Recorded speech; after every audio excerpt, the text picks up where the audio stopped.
이제 반야심경을 한번 다시 훑어보십시다.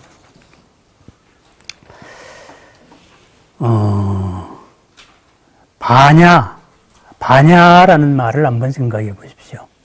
반야를 지혜다, 이렇게 이제 해라는 말로 번역을 했는데, 사실은 우리가 아는 해보다 차원이 훨씬 더 높다 이거죠. 거의 알물 넘어선 암. 그래서 무분별지라고도 말합니다. 분별을 넘어선 암. 알미라는 것은 대상이 있어야 되는 것인데, 그러한 대상을, 상대적인 이런 알물 넘어선 궁극의 암. 이래서 반야라는 말을 썼습니다. 크다 그런 거는 무슨 말이겠습니까? 크다. 우리가 무엇을 봤을 때 그냥 아 하는 순간에 크다. 내 한계를 넘은 게 큰 겁니다. 내 한계를 넘은 거. 세상의 모든 한계를 다 넘은 지혜. 그래서 마하반야입니다. 그리고 반야바라밀다 심경 했을 때 전덕으로 건너가는 심. 이것은 심장을 원래 가리키는 말이었습니다. 심장과 같이 지켜야 될 마음가짐에 대한 가르침이다. 이런 겁니다. 마음심을 밝혔다. 이렇게 말해도 틀린 말은 아닌데, 원래의 문맥으로 쭉 보면은 진행형으로서 표현한 말이다. 이 말입니다.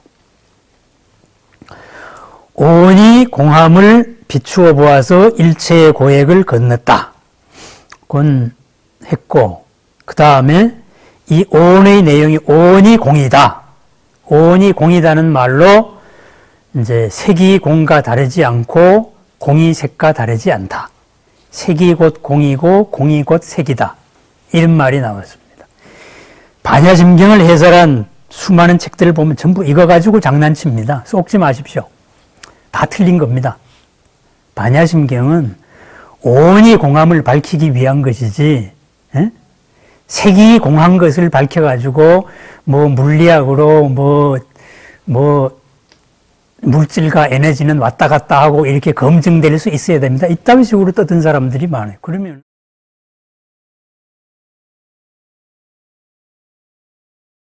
현대적으로 과학적으로 검증이 돼야 됩니다. 그러면서 색적 시공을 가지고 물리학의 E = MC 스퀘어 공식 가지고 설명하더라고. 그러면 제가 그 친구한테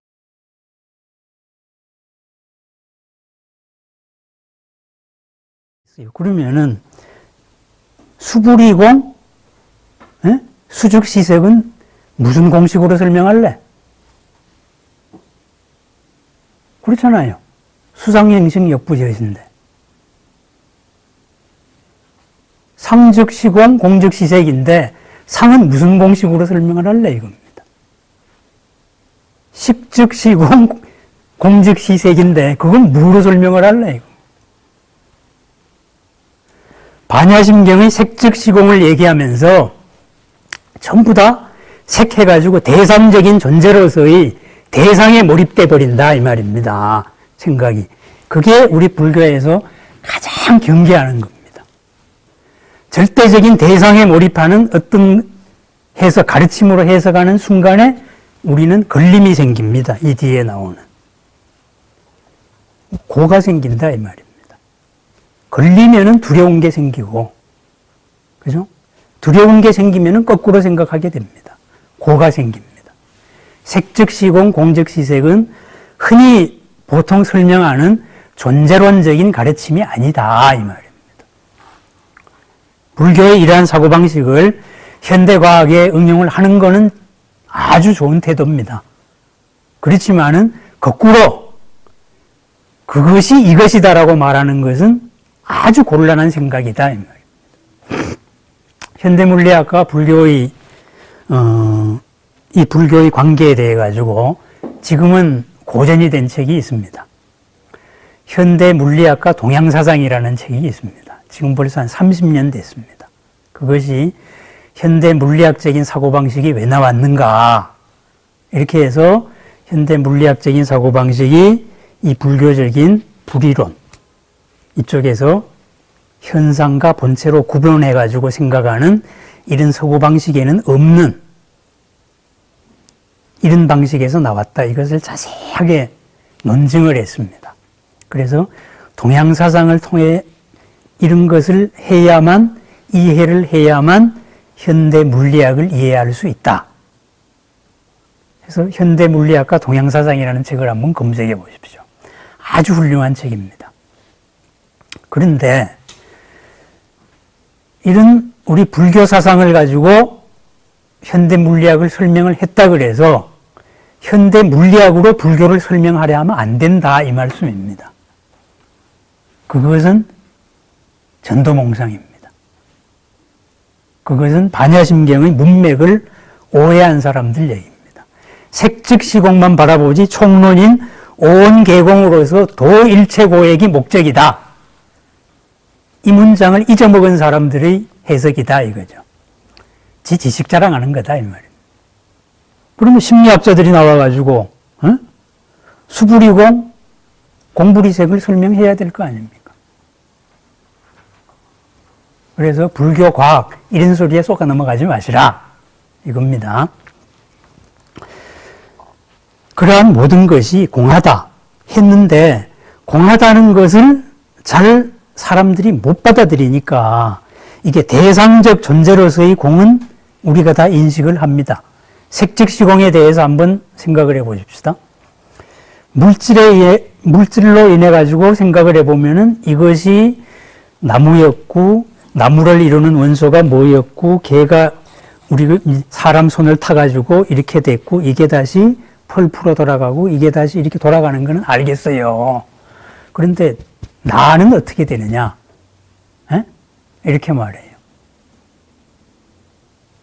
똑같은 겁니다, 이것도. 제가 오늘 아침에 아침 모임에서 설렁탕을 먹었는데, 에? 내 색, 이 색을 만드는데 소고기가 소가 필요했다, 이 말입니다. 설렁탕에 소고기 있잖아요. 소뼈 국물 있잖아요. 그죠? 이 컵이 이루어진 거하고 똑같은 겁니다. 그리고 아침에 내가 기분이 좋았다 이거죠. 그러면 이 몸이 이렇게 정상 상태로 흘러가는데 일조를 했다 이거죠. 그렇다고 어떤 뉴스 보고 뒤지게 기분이 나빴어요. 그럼 어떻게 스트레스 팍 줘가지고 이 몸의 상태를 또 바꾸는 겁니다. 이랬습니다. 그러다가 우리 색이 이 인연이 닿으면은 뭐가 됩니까? 땅 속에 묻히면은 온갖 미생물들이 확딱 아이고 먹을 거 왔네 하고 싹 가져가 버리잖아요. 그러면은 오온이 공하다. 색만이 아니고 수상행식도 그렇다. 이 말은 뭡니까? 가장 초보적인 초기 불교에서의 이 가르침이 뭐냐 하면은 이겁니다. 괴로워 죽겠습니다. 아파 죽겠습니다. 이랬을 때 나라는 것은 오온인데 네 색이 괴롭냐? 아니요. 그럼 네 느낌작용이 괴롭냐? 어딨냐 괴로움이? 아니요. 네 생각작용이 괴롭냐? 네가 뭘 하고 싶은 게 괴롭냐? 아니면 네 인식작용이 괴롭냐? 뭐가 괴로운지 한번 얘기해봐라. 꼭 저거 달마대사가 해가 보고 말했다는 거. 제가 마음이 괴롭습니다. 괴로운 마음 갖고 와봐. 이거하고 똑같습니다. 이런 가르침이 초기 니까야에 굉장히 많이 나옵니다. 우리가 뭐라고 생각하면서 사실은 내가 괴롭다 그러는데 네가 뭔데? 그대에 뭐가 괴롭냐? 이렇게 말합니다. 그러고 보니까는 잘 모르겠어요. 에? 온 개공이 바로 그겁니다. 색과 수상행식이 공하다. 그랬습니다. 요것만 가지고 조금 모자라니까 두 번째 문장으로 공상, 공의 모습, 공이라는 생각, 우리 불교에서 중국 한자에서 그 서로 상자를 쓸 때에는 모습이라는 말도 되고 어떤 개념 이런 말도 되고 속성 이런 것도 다 포함하고 있는 말입니다. 공의 모습은 뭔데? 했을 때 불생불멸, 불구부정, 부정불감 그랬어요. 공을 이렇게 반야심경이 표현했다는 것이 굉장히 실천적인 얘기입니다. 이것이 제가 공에 대해서 말씀드릴 때 공이라는 것은 제로로서 플러스와 마이너스의 중간이라서 전체를 포괄한다. 이래서 중도라고 말했죠. 그 다음에 공에는 스페이스 개념이 있다. 범위가 있다 이거죠. 모든 법의 공은 불생불멸, 불구부정, 부정불감입니다. 불생불멸은 뭐냐? 나는 것도 아니고 멸해서 없어지는 것도 아니다. 어디서 생겨난 게 아니고 없어져서 사라진 게 아니다. 요 법계 안에 다 같이 있는 존재다 이겁니다. 모습이 달라졌을 뿐입니다. 인연으로서. 그 다음에 우리는 이러한 것을 알면서 고가 생겨나는 이유는 뭔가의 기준으로 가치 판단을 하기 때문입니다. 가치 판단의 대표적으로 나온 게 불구부정입니다. 더럽지도 않고 깨끗하지도 않다. 더럽고 깨끗함은 내 기준의 문제입니다. 내가 눈똥을 나는 더럽다 그러는데 똥을 먹고 사는 미생물들은 얼마나 기쁘겠습니까? 그죠? 제가 공진단을 만들면은 사향을 쓰는데 사향이 향기 가운데 왕초잖아요. 최고향입니다. 그런데 사향 덩어리 냄새가 뭐하고 똑같은지 아세요? 똥 냄새하고 똑같습니다. 그게 희석됐을 때 진짜로 그윽한 사향향이 나는 겁니다. 불구부정. 그것은 우리 업의 가치 판단의 개념일 뿐이다. 공의 모습, 공의 성질은 우리의 가치 판단을 벗어나 있는 것이다. 거꾸로 뒤집으면은 그대의 가치 판단은 더럽다, 깨끗하다, 이런 가치 판단은 그대가 거기에 얽매여 있는 한 기준일 뿐이다. 더 크게 봐라 이거죠. 어떤 기준을 가지고 바라보면 요거밖에 안 보입니다. 어떤 사람이 뭘 했다. 그 사람을 남자로 보면은 남자의 모습밖에 안 보일 겁니다. 여성이 지도자였다. 여자로 보면은 여자가 뭘 이런 식으로 여자의 모습으로 보면서 수많은 가치가 들어갈 겁니다. 하지만 그것은 그 사람이 수행하는 거하고 아무 관계 없는 겁니다. 불구부정이다. 그죠? 어떤 기준으로 바라보지 마라. 그 다음에 생멸을 부정했으니까 생멸은 뭐예요? 불생불멸이니까 뭡니까? 말을 바꾸면 뭐예요? 영원하답니다. 영원하다. 영원한데 인연에 의해 가지고 모습이 바뀌어지는 거예요. 우리의 삶과 죽음도 그렇다는 거죠. 죽어서 우리가 딴 걸로 되면은 그 딴 거는 이 나를 뭐로 생각을 할 것입니까? 이건 조금 다른 차원의 얘기인데 언제 인연이 되면은 이제 그런 글도 한번 그런 아침 명상도 한번 올려놓으려 그래요. 우리가 전생에 나는 전생이라는 건 그냥 식의 기억의 편린입니다. 금생의 나는 어떻습니까? 금생의 나라는 것도 내가 어린애였을 때도 있고 중고등학교 다닐 때는 꿈도 많았고 온갖 장난도 많이 쳤던 그런 나도 있었고 현재와 같은 나도 있습니다. 무엇이 금생의 나라고 말하겠습니까? 업의 차원에서 보면은 전부 다 어떤 의지를 가졌던 업의 편린들입니다. 생멸 또한 마찬가지다 이거죠. 그 다음에 가치의 판단을 부정했습니다. 가치의 판단을 벗어나 있다. 그 다음에 생멸을 부정했으니까 자동으로 따라 나오는 게 늘어났다, 줄어들었다가 없다. 요렇게 붙었다가, 요렇게 붙었다가, 요렇게 붙었다가, 이런 것이지, 없는 게 생겨나거나 아니면 이렇게 되면 이게 왕창 늘어났네? 늘어난 게 없어요. 똑같아요. 이 안에서 서로 물딱주물딱 열심히 짝짓기의 모습이 달라졌을 뿐이다. 이 말입니다. 그러면은 이 말은 뭡니까? 공이라는 요것 때문에 공이 스페이스 개념이라는 겁니다. 요 전체적으로 봤을 때 우리 법계 전체적으로 내가 대상으로 삼고 있는 18개 요 안에서 윤회하고 있는 윤회를 벗어난 요걸로 봤을 때에는 우리의 이런 상대적인 개념을 벗어나 있는 것이다. 가치 판단도 상대적인 거잖아요. 그죠? 생멸도 상대적인 거잖아요. 늘어났다 줄어들었다도 상대적인 거잖아요. 용수는 이것을 이제 8부 정도에서 생멸, 그리고 영원하다, 허망하다, 상단, 하나다, 다르다, 일이, 있다, 없다, 이렇게 8가지로서 철학적으로 풀어나갔습니다. 근데 반야심경은 딱 3가지로 풀었어요. 생멸과 가치와 증감. 우리 삶에서는 이걸 기준으로 해서는 늘어나는 게 좋고 줄어드는 건 싫잖아요.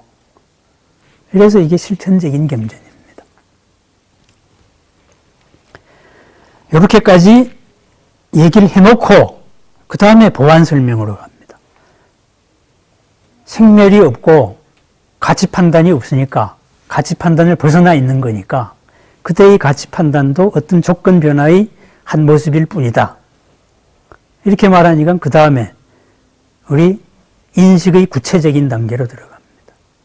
우리가 눈으로 뭘 봤습니다. 그럼 그게 진짜야?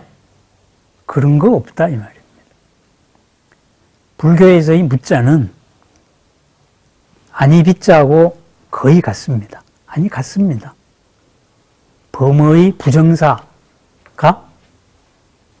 없다도 되고 아니다도 되기 때문에 그렇습니다. 우리가 아힘사를 가지고 비폭력이라고 번역을 하지 무폭력이라고 번역 안 하잖아요. 그렇습니다. 무아도 비아로 번역을 해도 됩니다. 초기 역경자들이 많이 고민을 했어요. 비아로 할까 무아로 할까 이러다가 적극 번역으로 하자 해서 무아로 했습니다. 왜? 그건 아니니까. 아닌 걸 있다 그러니까 그런 건 없는 거죠. 그렇습니다. 우리가 눈의 인식이라고 생각하고 내가 믿고 있는 거 사실은 있는 그대로 하고 다른 겁니다. 생멸하지 않는 것을 내 눈에서는 생멸한다고 보고 증감하지 않는 것을 증감한다고 보고 내 기준에 안 맞다고 더럽고 깨끗하다고 보는 거예요. 더러움 깨끗함이 어디 있어? 내가 만든 거지. 그죠? 그래서 무안, 눈도 없다. 내 눈으로 본 게 아니다 이 말이에요. 듣는 것도 마찬가지입니다. 불경 시작할 때 여시아문, 나는 이렇게 들었다. 근데 정확한 우리말은 범어 원문은 여시아문이 아닙니다. 한문이 그래서 그렇죠 이거죠. 이렇게 나에게 들렸습니다. 예요. 정확한 문법적으로 딱 번역하면 이렇게 나에게 들렸습니다. 내가 들은 게 아니고 내가 그렇게 들은 겁니다. 예? 그럼 뭐하고 같느냐. 누가 소리를 지르면은 멀리서 들으면 야 저거 좋아가지고 환호의 찬소리구나. 내가 이렇게 들을 수도 있어요. 기분 좋을 때는. 기분 나쁠 때는 어우 저거 어떤 놈이 죽어가는 비명소리냐. 이렇게 들릴 수도 있단 말이에요. 그것은 있는 그대로 하고 다른 거예요. 들리는 것도 그렇다 이거죠. 맛도 그렇다 이 말이에요. 맛. 우리 한방에 폐장이라는 약재가 있어요.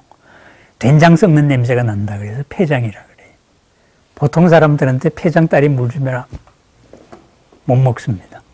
근데 염증이 심한 사람들한테 폐장 따리 물 주면은 꿀꺽꿀꺽 잘도 먹습니다. 거의 달다 그래요.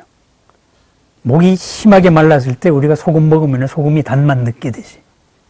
근데 염증이 다 난 사람한테 그 폐장을 다시 먹으라 그러면 절대 못 먹어요. 이런 겁니다. 우리 맛도 그러한 겁니다. 느낌도 그러하고 맛도 그러하고 생각도 그런 겁니다. 어떤 때는 이거에 대해 가지고 그렇게 좋아했다가 어떤 때는 그거기 때문에 저거 합니다. 뭐 옛날 어떤 임금이 지금 생각 안 나는데 처음에 입보했을 때는 걔가 어머님이 편찮으신데요. 급하니까 임금님 수레를 좀 타고 나가겠습니다. 이랬더니 오냐 효심이 지극한지고 이랬다가 나중에 걔가 미워가지고 그 일족 다 쫓아낼 때는 저것이 말이지 황제의 수레를 타고 나간 년이라고 이런 식으로 그걸 핑계로 해서 초벌을 했다 그래요. 오늘 지식이라는 것도 그렇습니다. 알의 판단도 그렇다 이거죠. 그게 무안입이 설신의입니다. 거기에 대응하는 색성향 미촉법도 그렇다 이거죠. 왜? 우리는 고를 벗어나야 되는데 고를 유발할 수 있는, 고를 인식할 수 있는 사고방식으로는 절대 인식하지 말라. 왜? 생멸없고 불구부정하고 부정불감하니까. 진재는 그러하니까. 이거죠. 그래서 무한계 무의식계 그거다. 그러면은 그러한 데서는 뭐가 있느냐? 무명도 없고 무명이 다함도 없다. 당연하죠. 왜냐? 무명이라는 건 뭐예요? 잘못된 전제에서 이루어진 생각이 무명입니다. 잘못된 전제. 있는 것을 잘못 판단하는 거예요. 네? 내가 여자친구가 애인이 있었으면 좋겠다 생각할 때에는 지나가는 여자들이 다 이쁩니다. 그런데 난 뭐 그런데 관심 없다 이러면은 아무리 이쁜 여자가 나와도 참 이쁘구만 하고 끝나는 겁니다. 그냥 순수한 사실 판단. 내가 필요한 것만 합니다. 그러니까 무명이 일어날 일이 없죠. 있는 그대로 판단합니다. 그래 여실지견이다 이 말입니다. 있는 그대로 알고 본다. 여실지견이니까 무명이 생길 이유도 없고 시비연기가 일어날 일이 없습니다. 공해 상태에서는. 그러면은 그러한 것으로 하면은 현상을 무명에 기초해 가지고 일어나는 모든 일들 고진멸도잖아요. 징검다리잖아요. 그런 거 대상으로 생각해야 될 어떤 지혜 다 뛰어넘어섭니다. 여실지견이 되면. 아이가 이렇게 원하면은 이렇게 대응을 해주고 이렇게 원하면은 이렇게 해주는 겁니다. 진정으로 원하는 것을. 이 말에 이끌리지 않고 소리를 듣지 않고 소리를 보고 이렇게 해주는 겁니다. 그럼 그게 뭐냐? 보살입니다. 보살. 상대적인 앓음을 넘어가지고 궁극의 앓음을 체득했기 때문에 반야죠. 그래서 무소득고 얻을 바 대상으로서의 지식이나 이런 게 하나도 없습니다. 그러한 마음 상태일 때 우리는 전덕으로 점점 다가가고 있는 겁니다.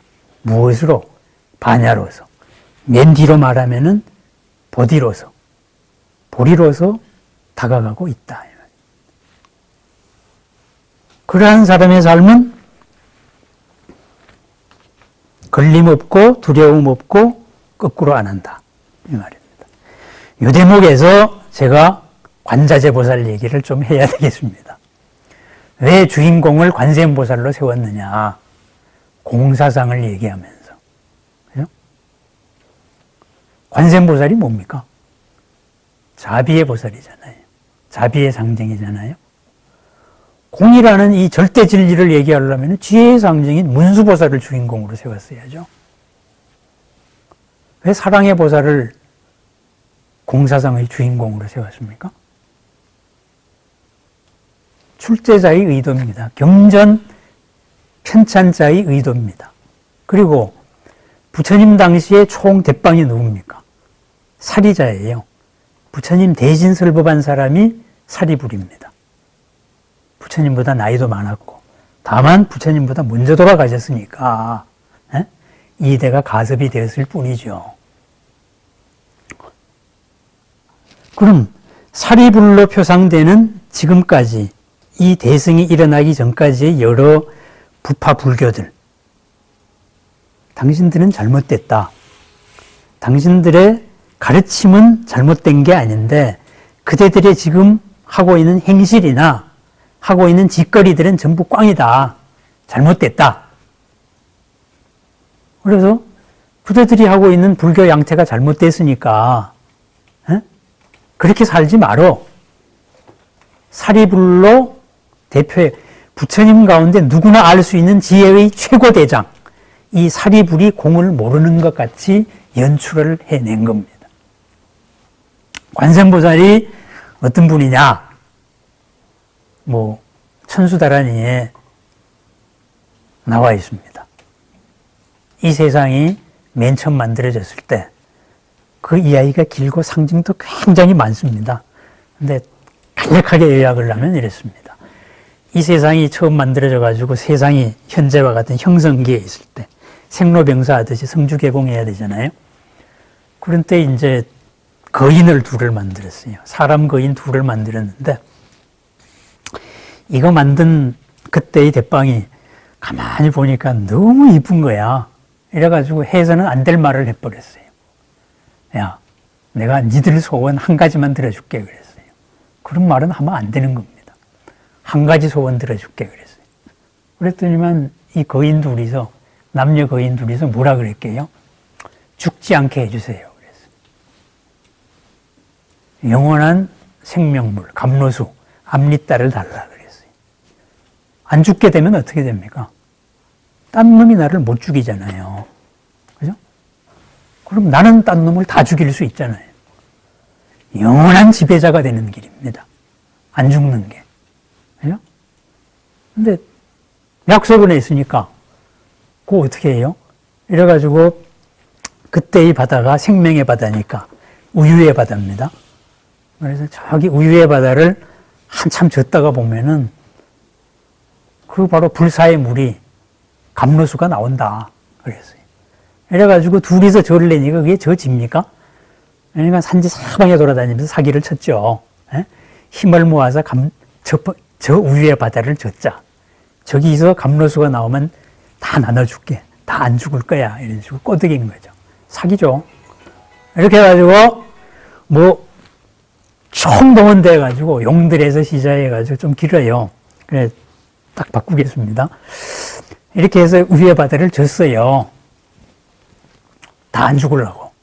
영원히 살라고. 한 1000년 졌다가 보니까 생명수 좋아하시네. 시꺼먼 독가스가 나오기 시작했어요. 깔라쿠따라 그럽니다. 그 독가스 마시는 순간에 다 죽어요. 다 살라고 시작했다가 다 죽게 생겼어요. 이래가지고 이거를 쫓아가서 아니 감로수 준다며 우리 다 죽게 생겼다. 이랬을 때 감로수가 나오려면은 필수 절차야. 이러고서 소개해 준 사람이 관세음보살입니다. 관세음보살이 선정 상태에서 우리 살려주세요. 에? 저 문제 해결해 주세요. 그러니까 관세음보살도 자신은 없죠. 그래서 수행의 힘으로 그럼 내가 하겠다. 이렇게 해서 가스를 다 모았어요. 액체가 돼가지고 요만한 딱 요만큼이 됐대요. 한 종지의 액체가 됐대. 그래서 세상에 그저 없어졌습니다. 죽음에 이것은. 그래가지고 이걸 놔두면 또 퍼질 거 아니에요. 그래서 관세음보살이 이걸 마셔버렸어요. 만약에 수행의 힘으로 이게 해독이 되면은 사는 거고, 이 독이 더 세면은 관세음보살도 죽는 겁니다. 그런데 깊은 선정의 힘으로 이 독을 마셔가지고 해독시키는데 성공했습니다. 근데 이놈의 독이 얼마나 지독했는지 식도를 넘어가면서 목을 파랗게 아주 중독 현상을 시켰어요. 그게 목 푸른 관세음입니다. 청경관음입니다. 그런 식으로 모든 생명을 위하여서 살리기 위해 가지고 자기 자신의 목숨과 바꾸자고 했던 사랑의 보살이 관세음보살입니다. 그 다음에 어쩌고 저쩌고 해가지고 이렇게 우유의 바다에서 이제 감로수가 나왔어요. 감로수가 나온 다음에 바로 우려하던 사태가 생겼습니다. 저거 먹으면 안 죽으니까 영원한 지배자가 된다. 그때부터 3계의 모든 전쟁이 시작됐답니다. 모든 고통이. 감로수 쟁탈전이죠. 누구한테도 넘어가면 안 되는 거니까. 그래서 신들은 신들끼리 싸우고 인간은 인간끼리 싸우고 그게 천수다란이에 나오는 설화입니다. 어쨌든 관세음보살이 그러한 관세음보살이 주인입니다. 이 경의 주인공입니다. 관세음보살이 공을 설하는 주인공이 관세음보살입니다. 말을 바꾸면 뭐가 됩니까? 공을 배우는 목적은 관세음보살이 되기 위해서입니다. 문수보살을 주인공으로 내세웠으면은 부처님의 지혜는 이런 거야. 공은 이런 거야. 참 찬란하지, 폼나지, 이걸로 끝났을 겁니다. 관세음보살을 주인공으로 내세웠기 때문에 공을 느낄수록, 공이 내 가슴에 다가올수록 그대의 삶이 자비의 실천자가 되어라, 이 말입니다. 사랑의 실천이 되어야 또 반야바라밀다를 한다, 이런 말입니다. 이거를 육바라밀로 바꾸면은 어떤 식의 논리가 되는지 아세요? 보시, 지계, 인욕, 정진, 선정, 지혜죠. 그죠? 진정한 선정에 들려면은, 관세음보살 같은 선정에 들면은, 궁극의 지혜가 나온다. 에? 그럼 선정에 들려면 어떻게 해야 돼? 흔들리지 않으려면. 선정에 들기 이전에 보시, 인욕, 정진을 해야 된다, 이 말입니다. 보시, 지계. 더불어 사는 사회에서 같이 베풀고 살고, 어차피 화를 주는 것보다는 호의를 주고, 부정의 말을 주는 것보다는 긍정의 말을 주고, 이렇게 해서 좋은 관계로 살고, 그러면서 지계, 올바른 삶의 원칙을 지키고, 원칙 있는 삶을 살아야 되고, 그럼에도 업이 튀어나올 때마다 그 업을 다스리는 인욕을 해라. 그 바탕 위에서 정진을 했을 때 비로소 흔들리지 않은 마음이 생긴다, 이 말입니다. 그 흔들리지 않은 마음에서 참다운 지혜가 나온다, 반야가 나온다. 이게 육바라밀의 구조입니다. 아무나 앉아가지고 이러고서는 반야 나와라 뚝딱 하면 반야가 나옵니까? 망상만 나오지. 이거 어디 성종 같은 고시 패스 하나 해가지고 선문답 패스 해가지고 내가 방장해가지고 뭐 한번 해볼까? 요따위 생각밖에 더 나오겠습니까? 그러다 보니까는 뭐 요즘만이 아니라 옛날에도 그런 거 많았어요. 이도리 아세요? 하고 서로 치고받고 싸움하는 거. 그거 알아 어쨌다는 건데 당신이 그거 안 거하고 당신한테 먹을 것 갖다 준 신도하고 무슨 관계냐 이거죠. 이 사람한테 이 깨달음이 가야 되잖아요. 그죠? 부처님은 부처님의 깨달음으로서 부처님이 돼가지고 45년 동안 길에서 해줬잖아요. 임금에서부터 뭐까지 다. 오늘의 인연은 어디인가? 그걸로 탁발을 가고 해줬잖아요. 부처님의 삶이 바로 관세음보살과 같은 사랑의 삶이었다 이 말입니다. 그렇다면은 이 공을 배우는 목적도 바로 그것이다. 그냥 화려한 관념의 유의를 위해서 배우지 마라. 이 도리를 배워가지고 중생 구제한다 그러면서 중생을 지배하려고 하지도 마라. 부처님은 어떻게 살았습니까? 밑바닥에서 살았죠. 천수다라니에 보면은 메가라 잘마이바 사나야 사나야 이런 말이 나옵니다. 그게 뭐냐 하면은 호랑이 가죽을 깔고 앉아서 잿더미 옷을 입고 화장터 위에 있는 요가 수행자의 모습이요 이런 겁니다. 세상에 가장 용맹스럽다는 호랑이를 엉덩이에 깔고 살아요. 그런데 세상에 어떤 것도 다 이깁니다. 그런데 그 모습은 화장터에서 내버린 누더기 옷에다가 화장터의 재를 뒤집어 쓰고 있는 형편없는 모습입니다. 가장 낮고 천한 모습입니다. 그게 사랑의 삶입니다. 모습에 구애되지 않습니다. 모습에 구애되지 않는 건 뭐예요? 상대방의 기준은 상관없다는 거예요. 나의 기준에 내가 맞추려고 하지 않는다 이거죠. 이 크나큰 진리를, 가장 올바른 삶을 상대방한테 맞추기 바쁘지 나로부터 비롯되어서, 그래서 자유입니다. 상대방의 기준에 요걸 이렇게 해가지고 아닙니다. 상대방의 기준에 맞추는 순간에 상대방의 업에 내가 말려 들어가는 겁니다. 그죠? 업을 벗어나려고 그렇게 부처돼가지고 깨달아 놓고서는 부처된 다음에 중생업에 말려들어서야 그런 장사 뭐하러 하겠습니까? 다만 우리가 채널을 맞춰주느냐 아니냐 이 문제입니다. 관세음보살을 관자재보살로 번역을 하고, 요거는 아발로키테스와라를 이렇게 번역해도 되고 이렇게 번역해도 되는데, 반야심경이기 때문에 현장 스님은 관자재로 번역을 했습니다. 더 이치로 깊게 하기 위해 가지고 스스로의 존재한다 이거거든요. 원래 이스하라는 인도에서의 태초의 신의 이름입니다. 남에 의해서가 아니라 스스로 존재하는 존재. 우리 관세음보살도 그런 겁니다. 관세음보살을 주인공으로 내세우는 이유가 그겁니다. 요거하고 똑같은 얘기가 저번에 제가 말씀드린 금강경의 주인공입니다. 금강경의 주인공이 급고독장자.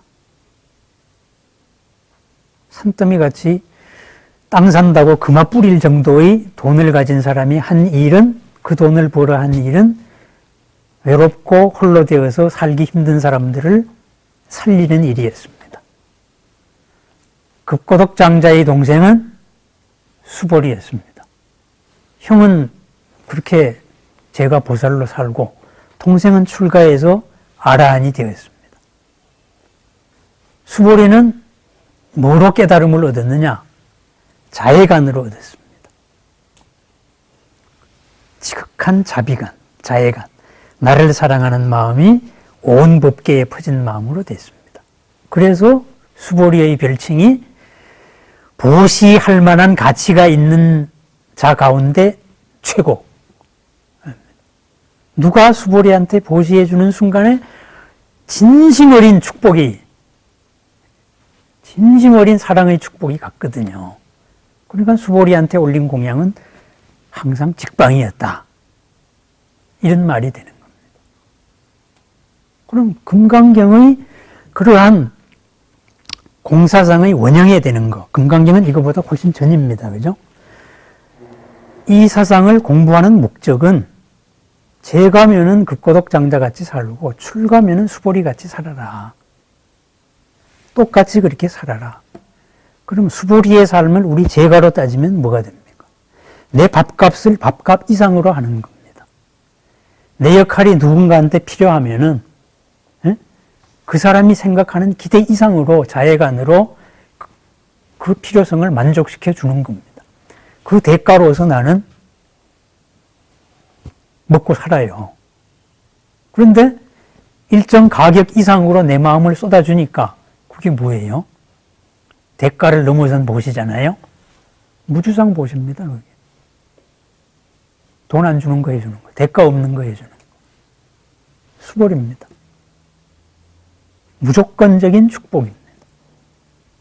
이런 식으로 금강경은 이제 그런 식으로 주인공을 내세우고, 경마다 다 그런 게 있어요. 문수보살이 주인공으로 나온다. 그런 때는 아주 냉정한 진리죠. 냉혹한 진리죠. 그러면은 현상계를 이렇게 설명했을 때, 화엄경이 했을 때 대표보살이 뭡니까? 화엄종에서 하는 대표보살은 보현보살입니다. 가장 어질게 실천하는 분. 이런 식으로 경전에 나오는 주인공이 괜히 붙은 게 아니다. 이렇게 생각하세요. 이것이 출제자의 의도로서 우리가 경을 바라보는 겁니다. 결국은 모든 경은, 모든 가르침은 우리가 살기 위해서입니다. 이 순간 살기 위해서 필요한 경전이다. 공부를 마치고 내가 어떻게 살겠다는 내용이 아니다 이거죠. 공부 언제 마쳐요? 우리 언제 부처 됩니까? 불가능합니다. 공부 마치고 한다 그러면 부처님 전생이 수많은 얘기들이 어떻게 가능했겠어요? 나 부처 된 다음에 할래? 그냥 세상의 은혜를 잊어버리는 아무것도 아닌 존재죠. 하지만 부처님의 수많은 전생들은 다 나도 이롭고 남도 이롭고 또 공동체를 위해서는 더 큰 걸 희생하고 이러는 보살의 삶을 살았잖아요. 수많은 전생담이 그렇게 말하잖아요. 그래서 그것을 이렇게 재편집해서 꾸민 게 대승경전입니다. 그래 대승경전을 볼 때 항상 그 상징구조에 대해 가지고 잘 봐야 됩니다. 뭐 부처님의 이름이 뭐다 그러면 왜 이 이름이 들어갔을까? 삼매 이름이 뭐다? 이 삼매가 의미하는 것은 뭘까? 그래서 그런 의도이기 때문에 역경에 하시는 분들도 친절하게도 부처님의 이름, 삼매의 이름은 한자로 다 번역을 해놨어요. 네? 의미를 알아라 이 말입니다. 이건 상징이다 이 말입니다. 만약에 그런 게 아니면은 관자지보살로 번역할 필요가 없죠. 아발로키테스와라는 뭐 이런 식으로 해야죠. 그래서 요 반야심경 주인공에 담긴 숨은 의도, 요 의도도 말했습니다. 시간이 돼가지고 이걸 다시 첫 시간 같이 요약을 하겠습니다. 결국은 공을 배우는 목적은 부처님 같은 자비까지는 몰라도 내 생각을 넓혀서 내 생각의 한계로서 내가 생각하고 있는 것은 바로 보는 게 아니다. 무안입이 설신의. 내가 나라고 생각하는 것은 진정한 내가 아니다. 무오온. 그죠? 오온이 공하다. 이것을 항상 깨달음으로 느끼면서 살아라. 그것이 저언덕으로 가는 길이다. 반야로서 바람일다 하는 길이다. 그런데 그걸 중간중간에 잊어먹기 쉬우니까 가자. 가신 분이요. 보디로서 모든 게 성취될지이다. 열심히 외우고 살아라 이 말입니다. 방향의식을 잊지 말고 깨어서 살아라. 이겁니다. 공이다가 보니까 열반의 상태가 그러하니까 우리는 걸림이 없어야 되고 두려움이 없어야 되고 거꾸로 생각하는 일이 없어야 된다. 무슨 일을 할 때마다 깨어 있어가지고 이게 내 원래 첫 의도였던가? 에? 중간에 마가 끼면은 안 해. 그래야 된다 이 말입니다. 우리 뭐 하다가 보면은 목적 전도되는 일이 한두 개입니까? 뭐 하기 위해서 시작했다가 뒤집어지는 경우. 그리고 이 공으로 살아가는 나의 삶의 이 바운다리 18개까지 일체가 18개니까 일체에는 생멸이 없다. 더럽고 깨끗함도 없다. 늘어나고 줄어남이 없다. 그럼 뭐가 있느냐? 연기만이 있을 뿐입니다. 연기의 순간순간적인 모습이 있을 뿐이다 이거죠. 그러한 생각으로 있는 걸 바로 보고 살자 이 말입니다. 누가 화낸다고 한 대 탁 때려버리면 이게 없어진 것 같지만은 안 보이게 숨어 있는 겁니다. 이 인연이 보일 정도로 쫙 하면은 임계점을 거쳐가지고 짠 하고 나타나는 겁니다. 그래서 공과 색, 공과 수 이것도 안 보이는 것과 보이는 것이 같다. 이렇게 의역을 해도 된다 이 말입니다. 안 보이는 것은 인연이 되면은 폭발합니다. 임계점이라고 그러죠. 화학에서는. 짠 하고 나타납니다. 그러니까 우리가 있는 걸 있는 그대로 봐라. 안 보이는 인연들, 인연의 모습인지 현상의 모습인지 이 현상은 색성향 미초법 다 포함하고 있는 겁니다. 색만 포함하고 있는 게 아니다 이거예요. 이러한 삶의 가르침이 반야심경이다. 요거를 한번 요약을 하시고요.